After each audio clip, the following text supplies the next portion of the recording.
Hello, thank you for considering volunteering with the GLOW Crisis Cold Weather Shelter. If you are not familiar with our organization, we serve the LGBTQIA population of Southwest Missouri.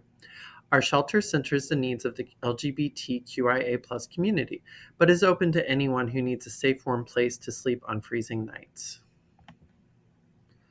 Our Crisis Cold Weather Shelter is open from November 1st through March 31st. We are a part-time shelter. Our open nights are Thursday and Saturday nights when temperatures are under 32 degrees Fahrenheit. All Glow Center volunteers complete our Glow Center volunteer orientation. We do orientations once a month or by appointment. Visit us at glowcenter.org/volunteers/ to learn more. Please be aware that all Glow volunteers are required to complete a background check. You will learn more about this requirement at orientation.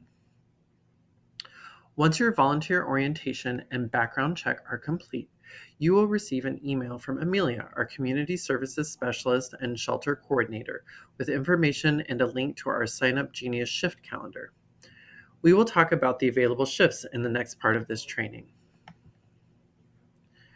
We have 4 available shifts. Sign Up and Transport is our first shift and takes place from 5 to 8 p.m. at a local hub. The opening shift at the center is from 7 to 9 p.m. The overnight shift is from 9 p.m. to 6:30 a.m., and our cleanup shift is from 6 to 7 a.m. Volunteer shifts include at least one other person. No volunteer serves alone.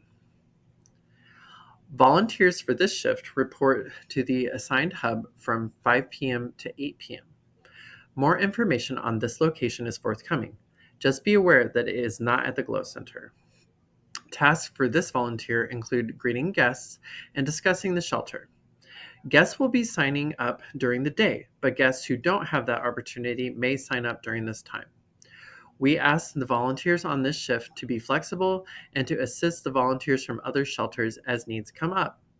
Finally, the volunteers for this shift make sure that guests get on transportation to the Glow Center. Our opening shift is from 7 p.m. to 9 p.m. This shift is at the Glow Center. The following portion of the training will go into great depth about this shift. All volunteers sign into the computer located next to the entrance. This is a Google form that has quite a few questions. When asked what you are here for, please select Crisis Cold Weather Shelter and Volunteer options. The building consists of 2 adjoining spaces. The first is the main room, which is set up with 3 seating areas. The second space is the kitchen, which is just through the hallway at the back of the main space. The first task for this shift is to stack the furniture. Gray chairs are stacked next to the rampway. Seating area 2 and 3 must be broken down to make way for the cots. The furniture from seating area 2 is stacked with the furniture in seating area 1. The tables from the work area are stored away in the utility closet located in the hallway. We then set up the cots, which are stored on top of the cabinet at the back of the kitchen. 10 cots are set up in the main space, and then 1 cot is set up in the kitchen for the overnight volunteers. Each cot should be dressed with the bedclothes provided. The bedclothes are stored in individual plastic bags and are located near the back of the kitchen. Each bag will contain 1 fitted sheet, 1 blanket, 1 pillow with pillow protector and pillowcase. Guests typically arrive between 7:30 p.m. and 8 p.m. When guests arrive, volunteers sign them into the computer next to the entrance. We ask that any weapons be stored in a locked box for the evening, as the Glow Center is a weapons-free space. Guests then select their beds. This year, in addition to offering warm beverages and water, we will be serving a bagged dinner provided by the dinner teams. Beverage options are located in the kitchen and are prepared by the volunteers to serve to the guests in the main space. Dinners will be dropped at the center at 7 p.m. and will be served to the guests as they arrive. In addition to the drinks and dinner, we also have some further options for resources, including some toiletry kits, knitted scarves and caps, hot hands, and disposable ponchos. For anyone who might need them, we have an APO harm reduction porch box located at the front of the center.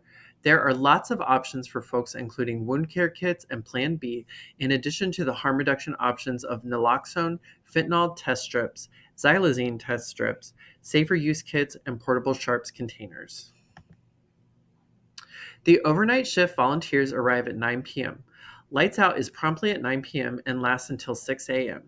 Guests are not required to sleep, but they must stay on or near their cots and must remain quiet. Protocols for if a guest is unable to meet these expectations will be discussed during each volunteer's first overnight shift. 2 volunteers will be in the center at all times. Volunteers for the overnight shift may sleep in shifts which are determined by the volunteers. Seating area 1 is where overnight volunteers may keep one lamp on.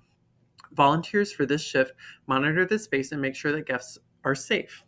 Guests wake up at 6 a.m. to get ready for pickup.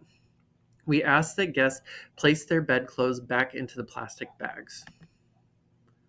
Cleanup shift arrives at 6 a.m. as guests are waking up. Cleanup shift starts by straightening up the kitchen. Once the guests have been picked up by transport, bedclothes and cots will be brought back to the kitchen and placed in their storage area. Volunteers on this shift sweep the floors and vacuum the rugs. We also ask that any surfaces be wiped down with provided wipes. Finally, the volunteers will put the furniture back into the seating areas. Amelia will be at each cleanup shift to assist. The first 2 seating areas have 4 chairs each and 4 blocks. The third seating area includes the 2 long tables with 4 gray chairs each. Once the seating is back in place, volunteers exit and make sure the center is locked. Without you, we cannot offer this opportunity to the guests. Volunteers are what make the Glow Crisis Cold Weather Shelter happen. Thank you for your support of our efforts to keep our neighbors safe on freezing nights. Please feel free to contact Amelia with any questions.